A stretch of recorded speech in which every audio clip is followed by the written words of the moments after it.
Halo Sahabat Oleh, bagaimana dengan hasil TO9-nya? Apakah sudah memuaskan? Mungkin di antara kalian masih ada beberapa soal yang mengganjal atau Anda ingin tahu bagaimana cara mengerjakannya. Kali ini kita akan coba bahas bagian dari pengetahuan kuantitatif. Oke, kita mulai langsung saja ya. Soal nomor 1. Manakah grafik berikut yang bukan merupakan X sebagai fungsi dari Y? Nah, dari sini kata kuncinya adalah fungsi dari Y. Kata ini, fungsi dari Y, itu memberikan informasi kepada kita bahwa yang menjadi domainnya itu adalah sumbu Y atau nilai-nilai pada himpunan Y. Bagaimana caranya? Cara praktisnya adalah kita buat garis-garis horizontal, di mana garis horizontal tersebut itu harus memotong satu titik. Mengapa harus memotong satu titik? Karena ini berdasarkan dari sifat suatu fungsi, di mana setiap anggota domain berpasangan dengan tepat satu anggota domain. Di sini anggota domainnya adalah si Y, harus berpasangan tepat dengan satu anggota kodomain, yaitu X. Kita coba buat garis horizontal tersebut. Nah, terlihat di kurva 1, dia hanya memotong satu titik. Berarti ini memenuhi syarat dari fungsi dari Y. Kurva B juga satu titik di sini. Kurva C juga satu titik. Sedangkan kurva D ini 2 titik nih. Artinya, dia itu tidak memenuhi sebagai fungsi dari Y. Mengapa? Karena kalau di sini ada sebuah titik, katakanlah di sini titiknya Y1, maka si titik Y1 itu akan berpasangan dengan 2 buah nilai di X. Katakanlah ini X1, kemudian di sini adalah X2. Jadi kalau kita gambarkan diagram Venn-nya juga seperti ini, di mana Y-nya sebagai domain. Maka si Y ini akan berpasangan dengan 2 buah nilai dari kodomain atau X-nya. Ini melanggar dari syarat dari fungsi. Jadi untuk nomor 1 ini jawaban yang paling tepat adalah yang D. Gampang ya? Oke. Nomor 2. Diketahui P sama dengan 3X ditambah 1 per 3 dan Q sama dengan X min 2 per 2. Manakah bentuk di bawah ini yang paling tepat untuk menyatakan hasil pengurangan P oleh 2Q? Nah, kalimat hasil pengurangan P oleh 2Q itu artinya si P-nya itu dikurangi 2Q. Caranya bagaimana? Ini cara yang paling gampang biasanya dengan kita mencoba. Pilih saja X-nya sama dengan 0. Kalau X-nya sebagai 0, kita substitusikan ke soal kita, karena P minus 2Q, maka 3 kali 0 ditambah 1 per 3 minus 2, 0 kali minus 2 per 2. Di sini si 2-nya bisa dicoret. Jadi kita akan dapatkan 3 kali 0 tambah 1 adalah 1 per 3. Sedangkan di sini min dengan min kalau dikalikan jadi positif ya. Jadi di sini adalah 2. Kita ingat 2 itu kalau penyebutnya 3 itu sama dengan 6 per 3. Maka hasilnya adalah 7 per 3. Jawabannya adalah yang A. Sedangkan yang lainnya kalau kita masukkan ke sini, ini jawabannya adalah 8 per 6. Yang ini jawabannya 8 per 6, yang ini jawabannya 3 per 6. Jadi yang paling cocok hanya yang A. Itu cara yang paling praktis. Bagaimana kalau cara alternatifnya? Ya seperti kita gunakan aljabar seperti biasa, yaitu P minus 2Q itu adalah 3X plus 1 per 3 minus 2, X min 2 per 2. Nah, si 2-nya ini bisa sama nih. Kita coret nih. Kita coret. Kemudian karena ini penyebutnya 3, kita samakan dengan mengalihkan 3 per 3. Artinya si X dikali 3 jadi min 3X, min 2 kali 3 jadi min 6. Kemudian di sini ada 3X. Kemudian di sini ada 3X.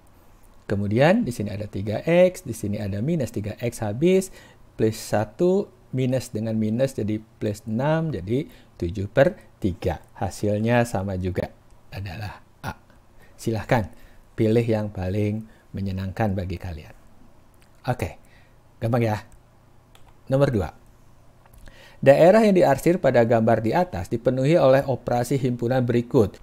Nah, kalau Anda ingin mencari operasi mana yang cocok, Anda bayangkan bahwa daerah yang diarsir ini itu terbagi 2. Jadi daerah 1 dan daerah 2. Nah, kalau kita pecah, ini daerah 1, ini daerah 2. Kita ingat, kalau kita menemukan bentuk ini, maka kita boleh mengatakan bahwa yang diarsir ini adalah A yang bukan B, juga bukan C. Masuk akal ya? Jadi kalau kita ingin menyatakan daerah ini adalah A yang bukan B, juga bukan C. Kalau yang daerah ini daerahnya B, tapi nggak boleh ada A-nya, nggak boleh ada C-nya. Jadi saya tulis juga B yang bukan A, juga bukan C. Nah, bagaimana dalam notasi himpunan? Ternyata ini mudah saja, kalau yang namanya yang itu jadinya irisan. Jadi A yang bukan B itu artinya sama saja dengan A diiriskan dengan bukan B. Kemudian kata juga di sini adalah irisan. Jadi irisan yang bukan C. Sedangkan di gambar kedua, B yang bukan A juga bukan C, ditulisnya jadi begini. B irisan A komplement di irisan bukan C. Kemudian di sini operasinya dengan ini adalah pilihan boleh ini atau boleh ini. Jadi dengan menggunakan kata atau, kalau kita gabungkan jadinya seperti ini. Jadi jawaban yang tepat itu adalah yang B. Selanjutnya, nomor 4. Pertidaksamaan dengan daerah yang diarsir sebagai representasi himpunan penyelesaian adalah, kita lihat ini adalah soal UTBK tahun 2019 ya. Yang pertama kita lakukan adalah perhatikan garisnya. Kalau garisnya putus-putus, berarti di dalam pertidaksamaan di sini tidak boleh ada sama dengannya. Karena nilainya nggak boleh tepat ada di garis ini. Jadi, yang B itu kita eliminasi. Jangan pilih. Karena dia pasti salah. Berikutnya, kita harus menentukan dulu persamaan garis yang putus-putus ini. Ingat, dia itu memotong sumbu Y di 0,2 dan memotong sumbu X di 3,0. Ini ada bentuk praktis yang paling sering digunakan untuk soal-soal seperti ini. Jadi ini kalau memotong sumbu Y di A dan memotong sumbu X di B, persamaannya adalah AX ditambah BY sama dengan A dikali B. Kita gunakan persamaan ini. Oke, jadi kita dapatkan 2 dikali X, 3 dikali Y sama dengan 2 kalikan dengan 3. Nah, kalau kita lihat ruas kanannya kosong semua. Jadi saya pindahkan saja, 2 kali 3 itu adalah 6, saya pindahkan ke sini. Jadi persamaan garisnya adalah ini. Nah, kita bisa bandingkan bahwa 2X ditambah 3 ini dua-duanya positif. Jadi pilihan A ini pasti salah, karena dia salah satunya negatif. C juga salah. Oke, kemudian di sini minus 6. Di sini yang minus 6 cuma ini. Berarti yang D juga salah. Maka jawabannya adalah yang E. Bagaimana kalau ada dua jawaban yang minus 6? Nah, kita harus menentukan daerahnya. Paling gampang itu adalah dengan menggunakan titik uji. Pilihlah 0,0. Ini yang paling praktis menghitungnya. Kenapa? Karena kalau saya substitusikan 2 kali 0 ditambah 3 kali 0 dikurangi 6 itu sama dengan minus 6. Nah, dibandingkan dengan ruas kanan, ini itu kurang dari. Kita lihat, si 0 itu adalah termasuk daerah yang diarsir. Ini daerah yang diarsir. Kalau begitu, tanda yang sudah benar ini jangan diganti. Jadi tetap saja Anda gunakan. Oke? Gampang ya? Ya, kita lanjut nomor berikutnya. Nomor 5. Untuk setiap bilangan M dan N berlaku M at N sama dengan 3M ditambah 2N, M pagar N sama dengan 2M ditambah 3N. Ini adalah operator aljabar yang didefinisikan. Operator aljabar yang kita kenal atau yang standar itu adalah tambah, kurang, kali, bagi, pangkat, dan seterusnya. Tetapi di sini kita diberikan soal dengan mendefinisikan sesuai dengan keinginan si pembuat soal. Nah, jadi kalau M at N didefinisikan seperti ini. Kalau ditanya, berapakah nilai dari 1/6 at 1/4, kemudian dikurung, ditagarkan dengan 6, ingat, di dalam operasi aljabar, tanda kurung itu didahulukan. Ya, jadi kalau Anda mengerjakan ini, kerjakan dulu yang add-nya. Nah, add itu definisinya apa? Jadi kalau M dibanding add N, jadi katanya N itu sama dengan 3 dikali M, berarti 3 dikali M ditambah 2 kali N. Gitu definisinya. Jadi kalau begitu, si ininya kita anggap M, di sini kita anggap N. Maka kita dapatkan M-nya ini, N-nya ini. Begitu caranya. Hati-hati kebalik. Di dalam beberapa operator tidak bersifat komutatif, jadi tidak boleh dibalik. Hati-hati tertukar. Jadi kita kerjakan, si 3 dengan 6 itu dicoret jadi 2, 2 dengan 4 dicoret jadi 2 juga. Ini jadi setengah tambah setengah, itu adalah 1. Jadi kita dapatkan 1 tagar 6. Nah, kalau kita dapatkan bentuk 1 tagar 6, maka operasi yang kita pilih sekarang adalah yang kedua. 2 dikali M ditambah 3N. Jadi kalau kita punya 1 tagar 6, itu artinya 2 dikali 1 ditambah 3 dikali 6. 2 kali 1 adalah 2, 3 kali 6 adalah 18, jadi kalau dijumlahkan adalah 20. Jadi pilihan jawaban kita D. Oke ya, hati-hati dalam mengerjakan soal operator aljabar, jangan sampai terbalik. Karena biasanya soal-soalnya tidak bersifat komutatif. Jadi urutan itu penting. Nomor 6. Pada gambar di atas, berapakah panjang dari ruas garis BD? Soalnya di sini banyak angka 5-nya, banyak angka 3-nya. Kita sederhanakan saja seperti gambar di sebelah sini. Oke, jadi dari C ke sini 6, ke sini 9, ini 10, ini 15. Kalau kita lihat perbandingannya, ini adalah perbandingannya 2:3, ini juga 2:3. Akibatnya, ini pasti sejajar. Nah, kalau dia sejajar, maka rumus kesebangunan itu bisa dimanfaatkan. Jadi kita dapatkan BD berbanding 30 itu sama dengan 10 berbanding 15. Kemudian kalau kita hitung 10 tambah 15 itu adalah 25. 25 dibagi 5 dibagi 5, di sini 2, di sini 5. Kiri kanan saya kalikan 5, jadi sini 6. Maka kita dapatkan BD-nya 12. Jawabannya yang C. Soal nomor 7. Soal nomor 7 ini kita disuruh mengidentifikasi segitiga-segitiga yang cocok atau yang sesuai dengan deskripsi yang ditulis di soal. Jadi untuk itu kita baca satu persatu pelan-pelan. Jadi yang pertama, dia harus segitiga siku-siku dengan sudut siku-sikunya di R. Segitiga A, kemungkinan besar ini jadi sudut siku-sikunya di R betul, ini betul. C, nah ini tidak siku-siku, berarti dia salah, eliminasi saja. Ini di R betul, ini di R betul. Oke, ciri yang kedua, ruas garis RQ lebih pendek dari PR. RQ lebih pendek dari PR, ini lebih panjang deh si RQ-nya. Nggak cocok. RQ lebih pendek dari PR. B juga nggak cocok. Salah ya. RQ lebih pendek dari PR betul. RQ lebih pendek dari PR betul. Pilihan kita tinggal 2. D dengan E. Kemudian deskripsi berikutnya. M adalah titik tengah garis PQ. Jadi di sini M. Ini titik tengah garis QR. Oh, dia salah. M tengah PQ betul. Jadi, yang paling cocok itu adalah pilihan yang E. Jadi, jawabannya E saja. Nomor 8. RB termasuk tim atletik di sekolahnya. Pada sesi latihan lompat jauh, dia bertanding dengan teman satu timnya. Dia akan mendapatkan 5 poin jika lompatannya di daerah A. Dan akan mendapat 10 poin jika lompatannya di daerah B. Dia memperoleh kesempatan untuk melakukan 7 kali lompatan. Dan sebanyak X lompatan berada di daerah B dan sisanya berada di daerah A.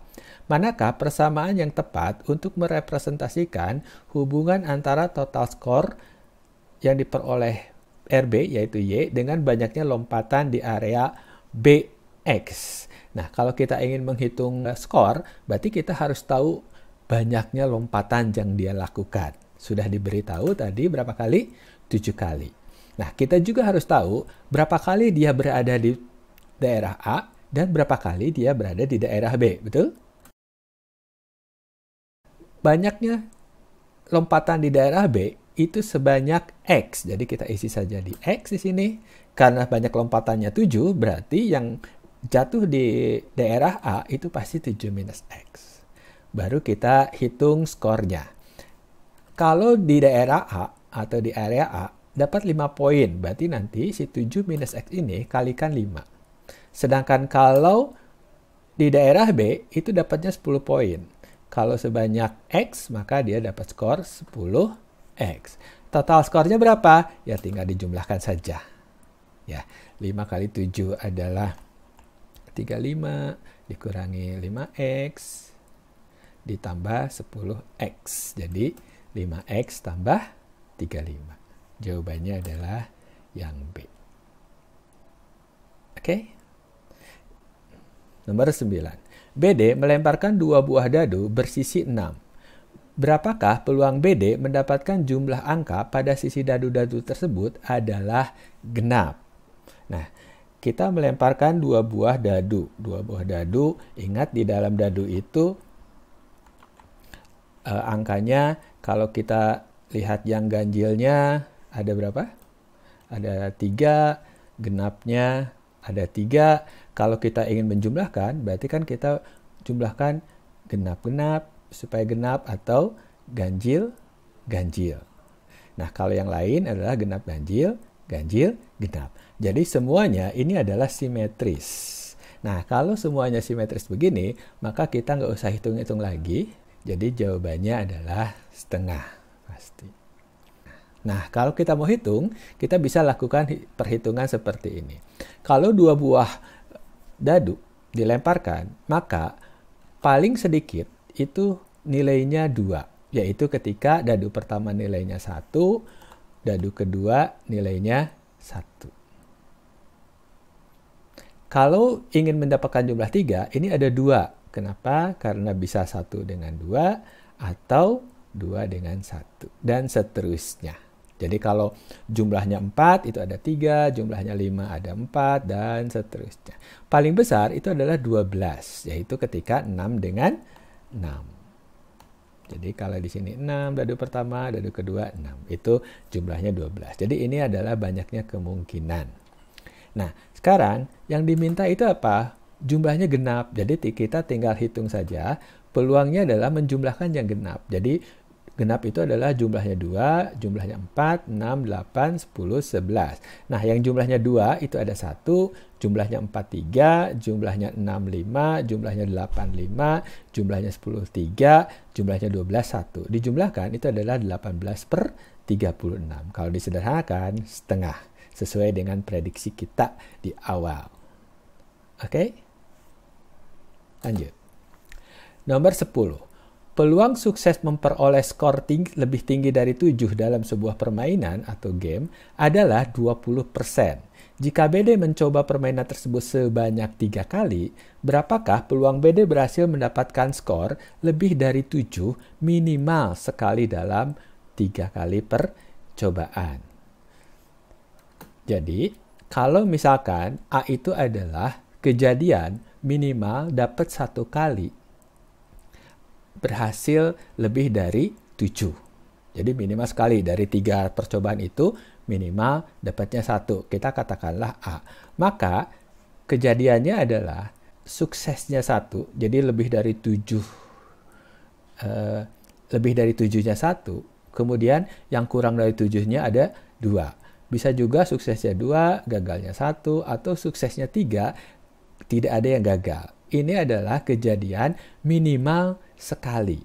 Nah, lawan dari kejadian minimal sekali yaitu ya tidak pernah sukses. Karena kalau tidak pernah sukses, berarti dia nggak ada suksesnya sekalipun. Nah, menghitung yang sukses ini, yang A, itu ada tiga tahap yang harus kita lakukan.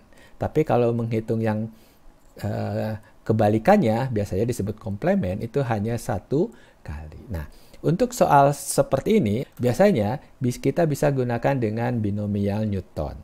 dengan persamaan seperti ini. Bagaimana cara pakainya? Coba perhatikan bahwa si N itu adalah banyaknya percobaan. Dalam situasi kita adalah 3, karena 3 kali mencoba. R itu banyaknya percobaan sukses. Jadi kalau kejadian A yang pertama 1, 2, berarti si R-nya 1. Kalau yang ini R-nya 2. Kalau ini R-nya 3. Tapi kalau kita ingin mencari yang gagalnya, kebalikannya maksudnya, itu tidak pernah sukses, jadi R-nya kita pilih 0. Kemudian, Q adalah yang Q ini adalah peluang sukses. Nah, 20% itu adalah 0,2 atau 1/5. Jadi menghitungnya, peluang A komplement itu sama dengan P, banyak percobaan 3, tidak pernah sukses 0, peluang suksesnya 1/5.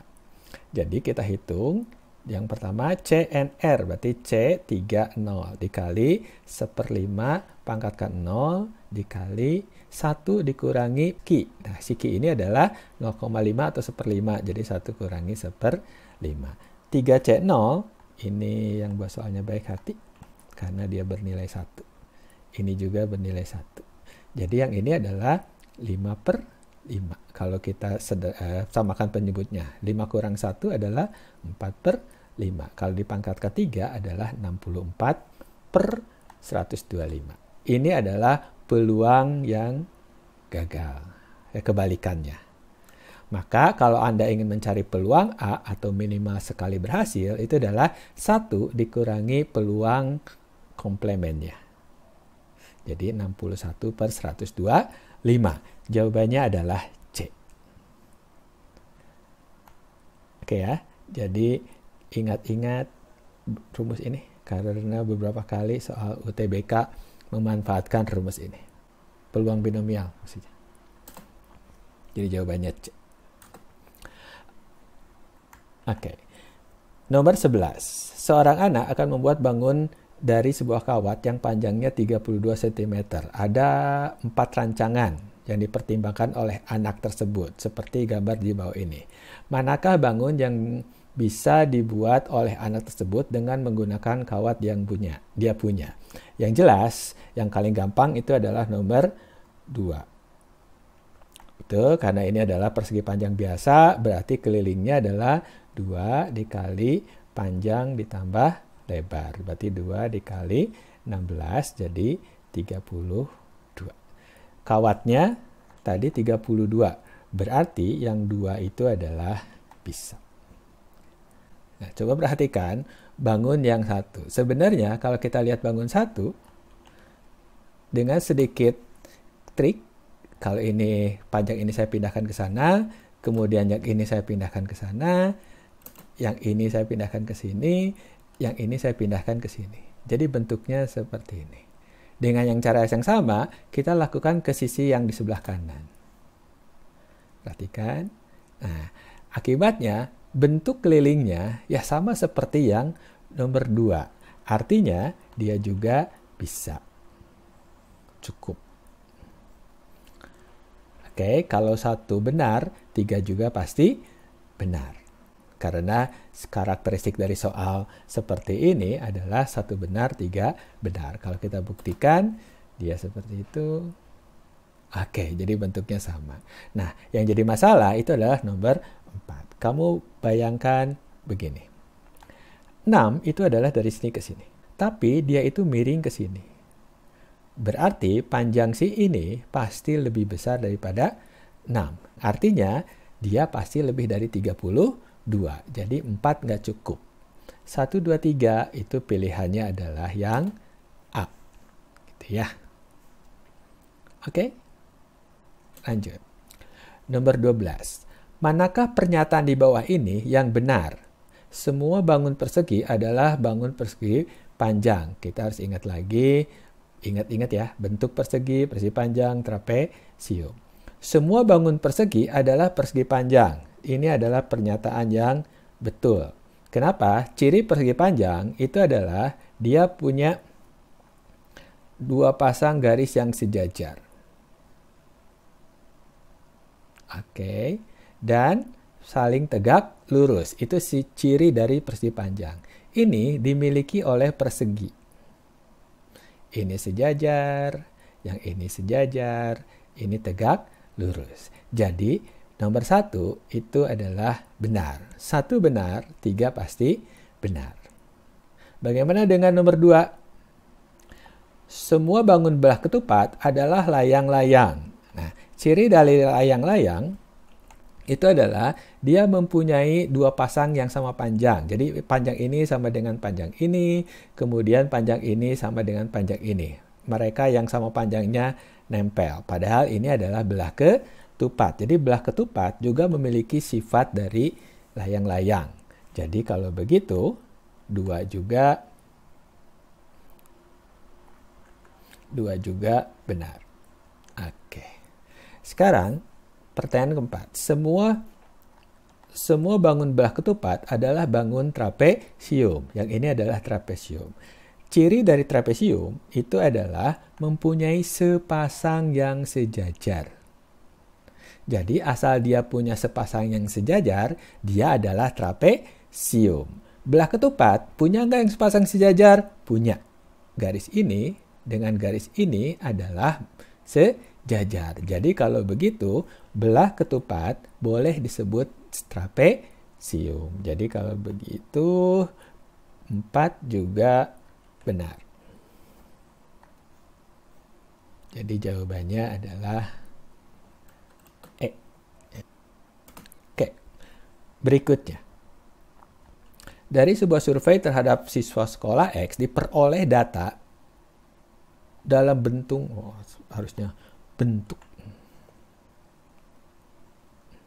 dalam bentuk diagram lingkaran seperti gambar di atas. Saya pindahkan ke sini. Jika banyaknya siswa yang disurvei adalah 200 orang, manakah pernyataan di bawah ini yang benar? Banyaknya siswa yang menggambar buah anggur. Oke. Nah, untuk mencari bentuk diagram lingkaran ini, perhatikan baik-baik bahwa di dalam potongan ini sudah ditulis dalam bentuk persentase. Makin gede persentasenya, makin besar dia daerahnya. Jadi dia sebanding. Oke, kita lihat pernyataan A. Banyaknya yang menggemari buah anggur. Kita perhatikan buah anggur itu adalah grape, itu 27%. Kalau totalnya 200, kalikan saja 27% dengan 200. Kita dapatkan 54. Jadi pernyataan ini benar. Oke, jadi 1 benar, 3 benar. Selalu begitu.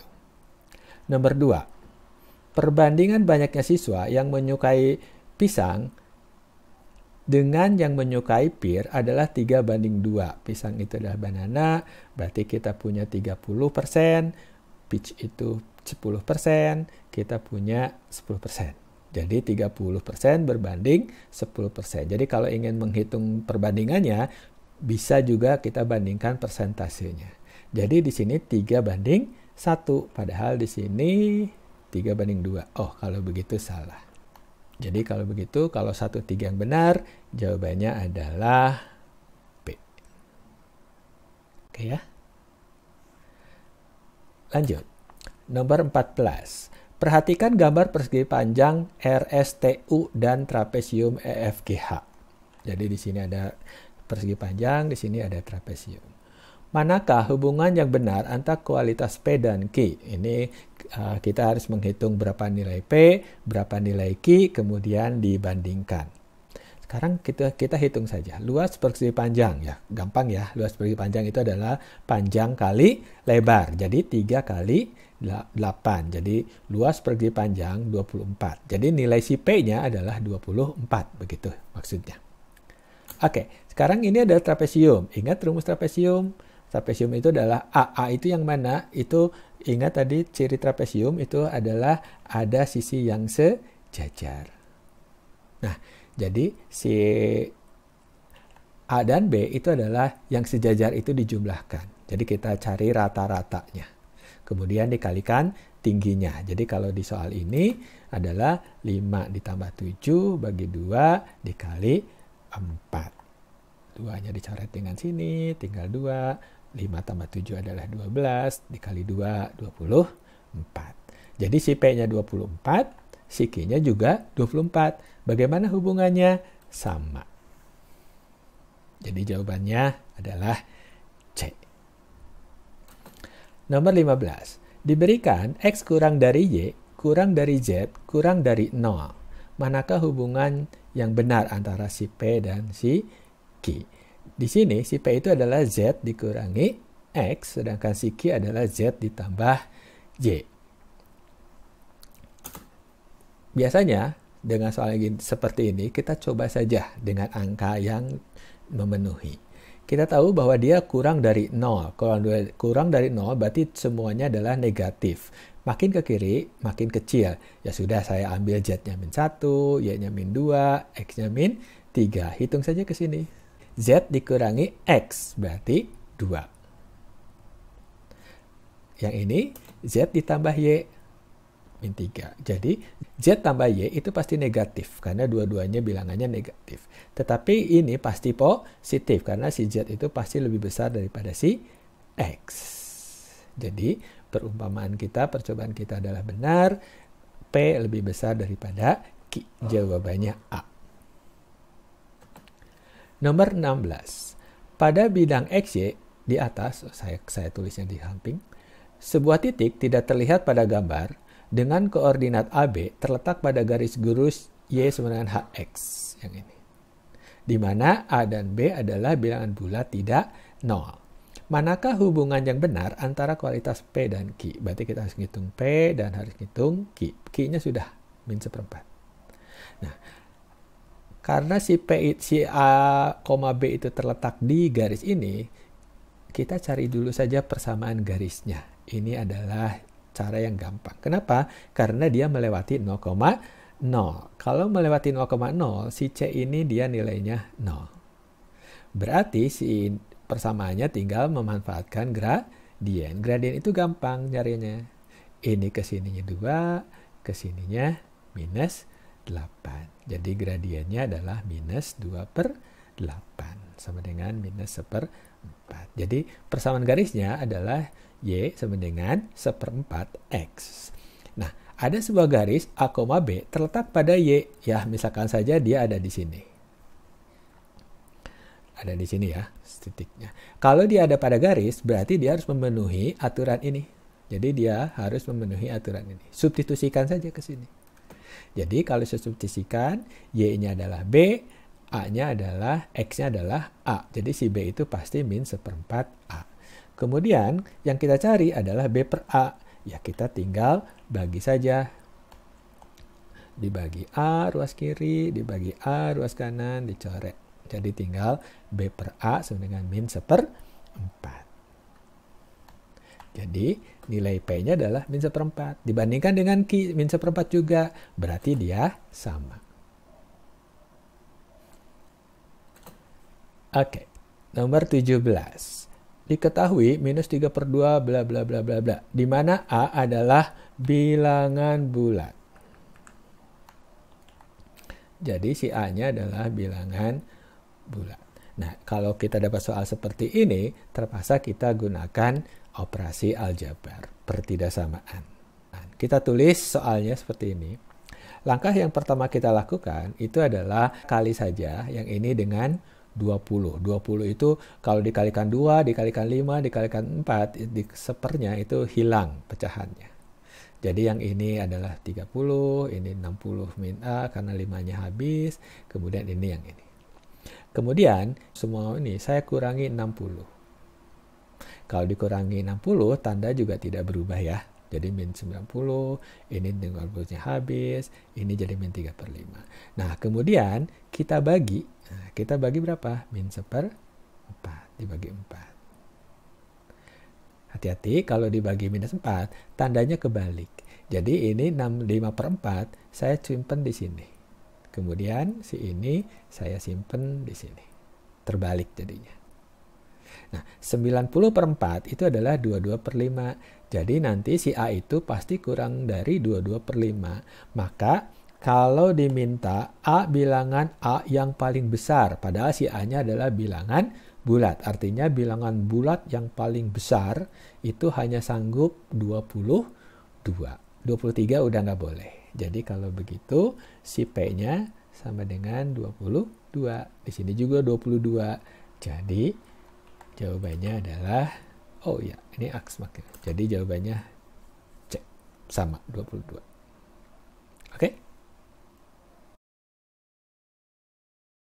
Berapakah nilai Z? Putus. Jadi yang ditanya, berapa sih nilai Z-nya?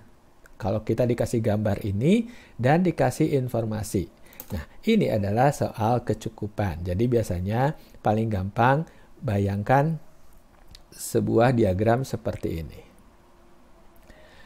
Untuk menyederhanakan kalimat yang ribet-ribet di sini. Jadi pertama diketahui X-nya sama dengan 40. Jadi X di sini 40.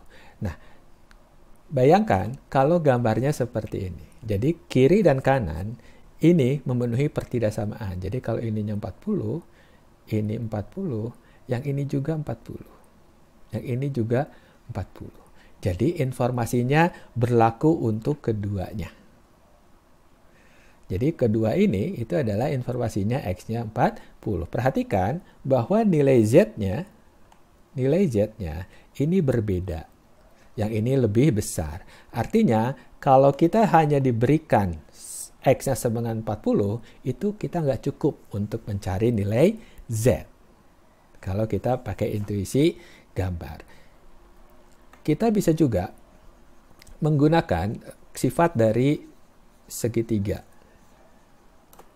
Nah, kalau kita punya situasi begini, di sini adalah segitiga, maka si Z ini ternyata itu adalah sama dengan 4Y ditambah X. Jadi Anda bisa ingat-ingat, ini cukup bermanfaat. Jadi sudut yang di luar sini nih, itu pasti sama dengan si ini ditambah si ini. Nah, diketahui X-nya 40, berarti Y-nya kita nggak tahu. Akibatnya si Z-nya juga kita nggak tahu. Maka pernyataan 1 itu tidak cukup untuk menjawab pertanyaan dari berapakah nilai Z. Nah, kalau tidak cukup, diagramnya itu bergeser ke kanan. Jadi pasti pilihannya nggak mungkin D dengan A. Jadi pilihan kita tinggal B, C, E. Sekarang kita uji pernyataan kedua. Y-nya 20. Ya, sama saja. Kalau di sini Y-nya 20, X-nya kita nggak tahu, kita juga nggak bisa tahu nilai Z. Jadi, Y sama 20 itu juga tidak cukup. Kalau tidak cukup, kembali lagi dia bergeser ke kanan. Jadi jangan pilih D, pasti salah. Nah sekarang kalau tidak cukup, kemudian tidak cukup, kita masih punya harapan dengan menggabungkan keduanya. Jadi kalau tidak cukup dengan tidak cukup, kita gabungkan. Y-nya 20, X-nya 40. Sekarang kita bisa menghitung Z-nya, yaitu 120. Betul? Artinya, jika kita diberitahu informasi X-nya 40, kemudian Y-nya 20, itu cukup untuk menjawab pertanyaan kita. Nah, kalau cukup, bergeserlah dia ke kiri. Jadi belok, kalau tidak cukup ke kanan, kalau cukup ke kiri. Jadi pilihan kita adalah yang C. Nomor 19. Dalam akuarium yang terdiri dari beberapa ikan, termasuk di dalamnya ada 5 ikan koki, jika 2 ikan diambil satu persatu secara acak tanpa dikembalikan, berapa peluang kedua ikan? Nomor 19. Dalam sebuah akuarium yang terdiri dari beberapa ikan, termasuk di dalamnya ada 5 ikan koki, jika 2 ikan diambil satu persatu secara acak dan tanpa dikembalikan, berapa peluang kedua ikan yang terambil adalah ikan koki? Nah, sekarang kita diberi informasi. Peluang yang terambil ikan koki pada pengambilan pertama adalah setengah. Karena mengambilnya 2 kali tanpa pengembalian, kita bisa buat diagram pohonnya supaya lebih mudah mencernanya. Ini adalah soal cukup yang tadi, berarti kita kembali lagi menggunakan diagram ini. Nah, pertama bisa koki, bisa juga bukan koki. Nah, kita diketahui ini adalah setengah. Nah, kita tahu ikan di dalam akuarium itu, ikan kokinya 5. Jadi pengambilan pertama ikan koki itu artinya setengah pasti 5 per sekian. Nah, sekiannya ini berapa? Jadi kalau kita hitung di sini, si X-nya pasti 10 ya. Nah, kalau si X-nya 10, berarti banyaknya ikan bukan koki adalah 5 ekor. Jadi sekarang kita cukup informasi karena di dalam akuarium itu ada 5 koki dan 5 bukan koki. Jadi kalau Anda mau menghitung di sini berapa, ya kita bisa hitung. Oke, jadi kalau di sini sudah diambil 1 koki, berarti nanti di sini kokinya tinggal 4, ininya 9. Jadi kita bisa hitung. Artinya nomor 1 itu cukup untuk menghitung. Ingat ya, kalau cukup geser ke sini. Bisa dipahami? Oke. Pernyataan kedua. Yang ini yang satu hapus lagi dulu ya, karena tidak digunakan dulu. Peluang terambil koki pada pengambilan kedua adalah 4/9. Jadi di sini 4/9, di sini 4/9. Nah, kalau di sini 4/9, kita nggak tahu yang mana yang dipakai, betul nggak? Karena kita nggak tahu, kalau kita hanya diberikan 4/9 di sini saja, kita nggak tahu di sininya berapa, atau yang terambil itu sebelumnya koki atau bukan koki. Jadi, kita tidak cukup untuk menjawab soal ini, karena kita nggak tahu sebelumnya itu adalah koki atau bukan koki. Jadi kalau tidak cukup, belok ke kanan. Jadi pilihan cocok adalah yang A.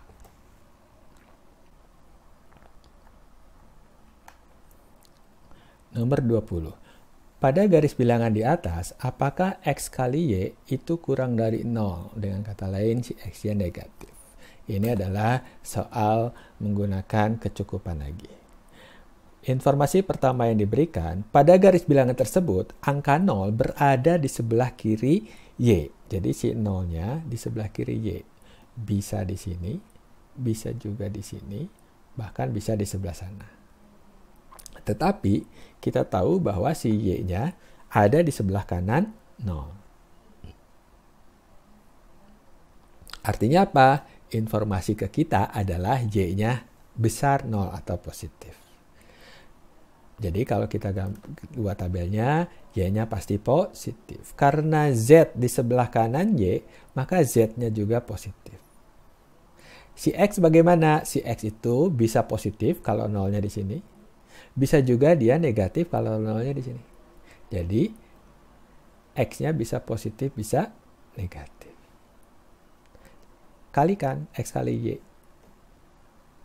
Dia bisa positif, bisa negatif. Artinya apa? Pernyataan 1 itu tidak cukup untuk menentukan apakah XY-nya negatif atau positif. Kalau tidak cukup, diagram kita geser ke kanan. Oke. Kemudian, pernyataan kedua. Jadi kalau menghitung pernyataan kedua, pernyataan ke-1-nya dihapus dulu. Jangan mengganggu. Anggap nggak ada. XY dan YZ berbeda tanda. Artinya apa? XY dan YZ itu berbeda tanda. Karena si X dan si Y di sini sama, kita bisa ambil kesimpulan bahwa X dan Z itu pasti tandanya beda. Karena ketika dikalikan Y akan menghasilkan nilai yang tanda yang berbeda. Nah, jadi sekarang X dan Z berbeda. Jadi kalau si X-nya di sini negatif, si Z-nya di sini positif. Artinya X dan Z-nya berbeda tanda. Misalkan si X-nya negatif, si Z-nya positif. Nah, nilai Y itu ada di antara negatif dan positif. Kita belum bisa menentukan apakah si Y-nya itu positif atau Y-nya negatif. Jadi kalau saya kalikan, itu bisa negatif, bisa positif. Artinya yang kedua juga tidak cukup. Oke, kalau tidak cukup gimana? Dia bergeser ke sini. Bisa ya? Nah, sekarang bagaimana kalau dua-duanya dipakai? Oke, jadi sekarang kita sudah punya informasi bahwa Y-nya positif. Kalau begitu, nggak mungkin yang ini. Oke, jadi yang mungkin hanya yang ini. Atau kalau Y-nya positif, mungkin nggak X-nya positif? Bisa saja sih, tetapi si Z-nya harus negatif. Nah, ini nggak mungkin, karena si Z ada di sebelah kanan si Y. Jadi kalau begitu, kemungkinan ini juga nggak ada. Jadi satu-satunya kemungkinan itu adalah kalau situasinya begini. Sehingga kita cukup untuk menjawab apakah XY-nya negatif. Kalau cukup, maka bergeserlah dia ke sini. Jadi jawabannya adalah C.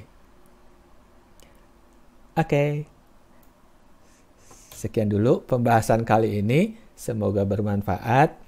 Jangan lupa jika ada pertanyaan atau hal-hal yang masih membingungkan atau harapan-harapan untuk Oleh ke depannya, silahkan beri komen di tempat yang sudah disediakan.